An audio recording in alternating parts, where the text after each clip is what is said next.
Hello, friends. This is Dave Hurwitz, executive editor at ClassicsToday.com, here with the greatest recording ever of Shostakovich's worst symphony. Well, first we have to decide what is Shostakovich's worst symphony. There's numbers 2 and 3, and number 12. Those are the ones that are sort of up for the vote by general consensus. Now, I know some of you will come out there and say, I love this one. It's my favorite. It's wonderful. Nobody cares. Whatever your favorite is up to you, and you're entitled to your choices. But just fess up. You may like something that's junk. I mean, it's okay. I like junk. I like junk food. I like junk television. I like junk classical music. There's nothing wrong with it. You may love it, but it's still junk. And your particular feelings and affections are not germane to that determination. And you really better not have your personal self-worth and validation riding on the fact that because you like something, it has to be great. No, sorry. Life doesn't work that way. And I just thought we'd get that out of the way before we have the conversation.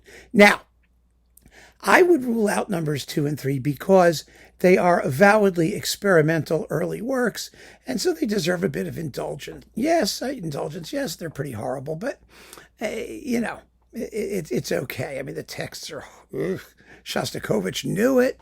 He was embarrassed, but he didn't care. I mean, he was doing socialist realist stuff and mixing it with avant-garde musical approaches to tonality and structure. And, it was all sowing his wild oats kind of stuff back at the time when there was no conflict aesthetically between the musical avant-garde and socialist realism.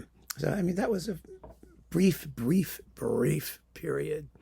Anyway, it's the Shostakovich 12th Symphony. That's really the one that's the kicker.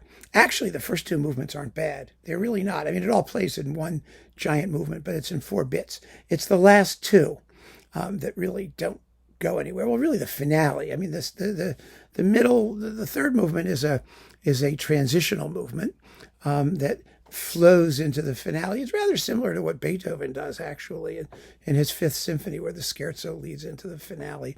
It's kind of like that. It has this moment of darkness, and it's a programmatic symphony. It's the year 1912 or 11 or 15 or pick a year. Oh, not year 1905. I don't know. It's one of those years.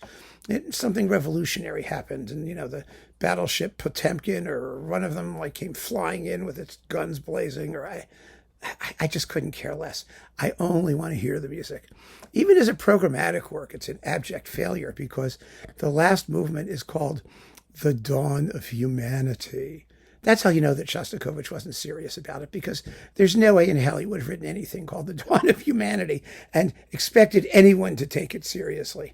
I mean, you just can't. However, with that said, the first 2 movements are very exciting. Well, the first movement's really exciting. It's one of those militant, it sounds like one of his film scores, one of those socialist realist film soundtracks. It's very militant, lots of snare drum and, 2 contrasting tunes in a very textbook accurately done sonata form with a, busy development section and a recapitulation that slowly fades away into the slow movement, which is actually quite haunting and beautifully arranged and plainly based on the scene of Boris Godunov with, the Dmitri in his monk's cell and all that stuff. You can sort of follow the path of the music as it evolves in Mussorgsky's scene. Shostakovich did that a bit, by the way. He found sort of a model on which to shape his own musical inspiration. Anyway, that's the second movement. And then, as I said, the last 2 movements are just a waste of time. But if you do a great performance, well, does it make you reevaluate the whole work? No, of course not. But it does put the thing over successfully and make it a pleasure to listen to. And that performance is Bernard Haitink with the Royal Concertgebouw Orchestra of Amsterdam on Decca. Because Haitink was one of those guys. I have said this a million times. He was great rooting for the underdog.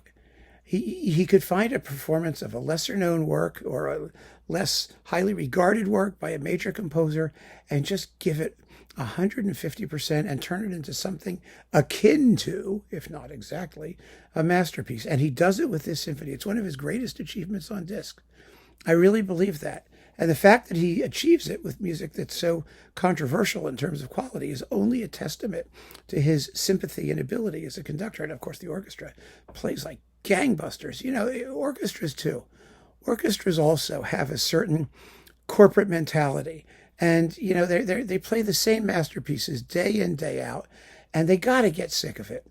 And so when they have a piece that isn't as well known and not as frequently played, and that kind of gets shat on by everybody, you know, and I could see a conductor getting up there and say, okay, guys, it may not be his greatest work, but it needs our help.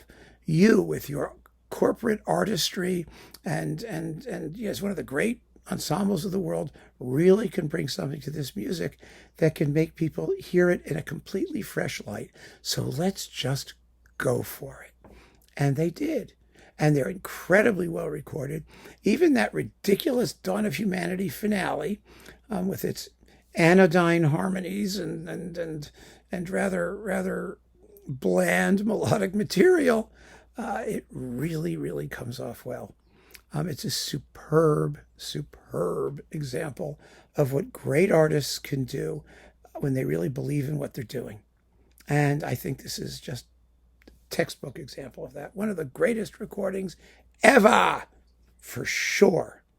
So keep on listening, friends. Thanks for joining me. Take care.